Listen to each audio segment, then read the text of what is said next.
Now, I have a secret, which is that, yes, I buy a lot of books and I own a lot of books, but actually the number I've read, it's not that many. But the number that have been read to me is quite a lot. My name's Ross, I'm a book collector, I'm a bookseller, and also an aspiring writer. And today I want to talk to you about my top 5 audiobook performances. But first, let's run down some honourable mentions. And Mr. Heathcliff and I are such a suitable pair to divide the desolation between us. A capital fellow. He little imagined how my heart warmed towards him when I beheld his black eyes withdraw so suspiciously under their brows as I rode up. Be quiet and listen when I tell you that they drove me out with their books and their rituals and their law. They called themselves wizards, and they had less magic in their whole fat bodies than I have in my little finger. Banished, me, for showing that I was human. And what would humans be without love? Rare, said Death. Gentlemen could not do magic. Magic was what street sorcerers pretended to do in order to rob children of their pennies. Magic, in the practical sense, was much fallen off. It had low connections. They often went to battle with the men of Brethil against the Orcs, who now harried the northern borders of their land. For Húrin, though only 17 years of age, was strong, and Hór the younger was already as tall as most full-grown men of that people. It was the last day of July. The long, hot summer was drawing to a close, and we, the weary pilgrims of the London pavement, were beginning to think of the cloud shadows on the cornfields and the autumn breezes on the seashore. So if I read all my books as audiobooks, I guess you could ask, why is it that I still collect books? And why do I still, have them if I'm not reading them? And I guess the way I think about owning a book is it's kind of like owning a representation of the story that you just listened to. For me, it's almost like the book is like a non-fungible token of that story, but without the scam. I guess that's a certain point of view, looking at some of the prices books sell for. Let's look at it this way. If I'm going to have a story, if I'm going to own this story, then I don't really want to be owning it on a platform like Audible, which of course is owned by the glorious slaphead Jeff Bezos. I'm saying that like that's not my future. I mean, I'm wearing a hat for a reason. Whenever I can, I try to buy my audiobooks through Libro FM, which is a company that works a little bit similarly to bookshop.org in that you can buy the book online and then your local bookshop that you nominate gets the cash or gets the section of the proceeds. But just to be clear, we aren't sponsored by Libro FM yet. So anyway, it's finally time. Let's go through my top 5 audiobooks. Palm trees swayed in the gentle breeze, and the scent of roses and anemones and early lavender drifted towards them. So did a voice. Grant, bright goddess, that the words of my heart find favour and haven in the shrine of your love. Yours are the sea foam and the groves in the wood, and yours ever the moonlight in the skies above. There was a brief, meditative pause, then, and yours the moonlight that falls from above. Another ruminating silence, then again Everard's voice. Yours is the moonlight and the stars overhead, and the moonlit sea foam and each forest grove. Blaise saw Hinan glancing at him, an ironic look on his expressive face. Blaise shrugged. "Malin wants him back," he murmured. "Don't look at me." At number 5 is A Song for Arbonne by Guy Gavriel Kay, narrated by Euan Morton. And I chose this one not necessarily because of the quality of Euan Morton's acting or his voice or whatever. It's actually music plays such an important role in the story, and bravely and with such skill, he sings all of the songs that appear in the text. It gives you a huge sense of immersion, being able to actually hear the words that might have just been written out on the page. Conversation was never one of Mr. Flay's accomplishments, and for some time he gazed mirthlessly ahead of him, and then, after what seemed an eternity to Rotcod, he raised a bony hand and scratched himself behind the ear. Then he made his second remark.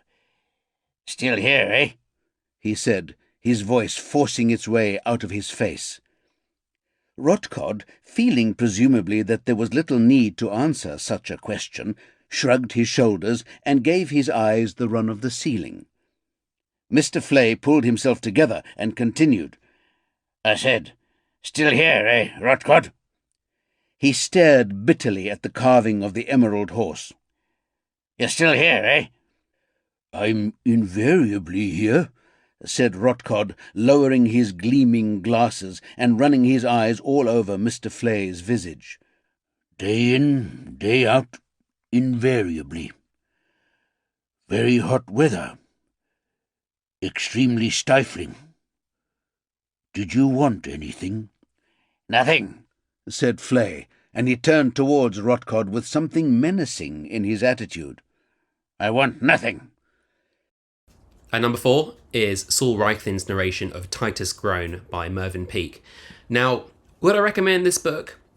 It's a long one, and it is so dense and goes on for a very long time, but there are such flashes of genius writing. Mervyn Peake, for those who don't know, was just as much an illustrator as he was a writer, and you can tell in the way that he writes about his characters, the way he draws them up and kind of caricatures them. That was what he was. In order to bring those descriptions to life, you need a narrator with as much skill. And Saul Reichlin absolutely knocks this one out of the park. All of the characters that he voices, my favourite being Nanny Slag. Nanny Slag. All the characters are weird. There's Prune Squalor, there's Flay, there's Rotcod. I mean, these are all weirdly named characters, right? That's kind of part of the gothic kind of nature of the story. But when yes, was it written? In the 30s? Wow. I think. Maybe the 20s? I suppose slag meant something else then. Yes. Carry on. Thanks, Laura. It was already 1 in the morning. The rain pattered dismally against the panes, and my candle was nearly burnt out, when by the glimmer of the half-extinguished light I saw the dull, yellow eye of the creature open. It breathed hard, and a convulsive motion agitated its limbs. How can I describe my emotions at this catastrophe, or how delineate the wretch whom with such infinite pains and care I had endeavoured to form? His limbs were in proportion, and I had selected his features as beautiful. Beautiful! Great God! His yellow skin scarcely covered the work of muscles and arteries beneath. His hair was of a lustrous black and flowing, his teeth of a pearly whiteness, but these luxuriances only formed a more horrid contrast with his watery eyes, that seemed almost of the same colour as the dun white sockets in which they were set, his shrivelled complexion and straight black lips.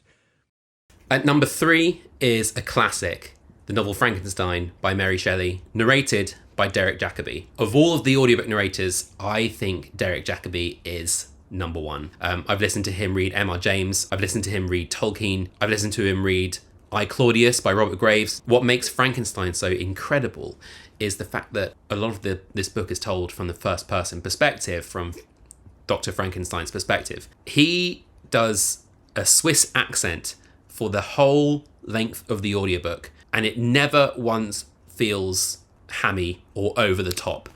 It is perfectly pitched, and he never loses it. Her voice changed, sometimes to low or high, as if another voice sang through her, and the singing went on until the boy did not know if he waked or slept. And all while the witch's old black dog, that never barked, sat by him, with eyes red from the smoke. Then the witch spoke to Duny in a tongue he did not understand, and made him say with her certain rhymes and words, until the enchantment came on him and held him still. "Speak," she said, to test the spell. The boy could not speak, but he laughed.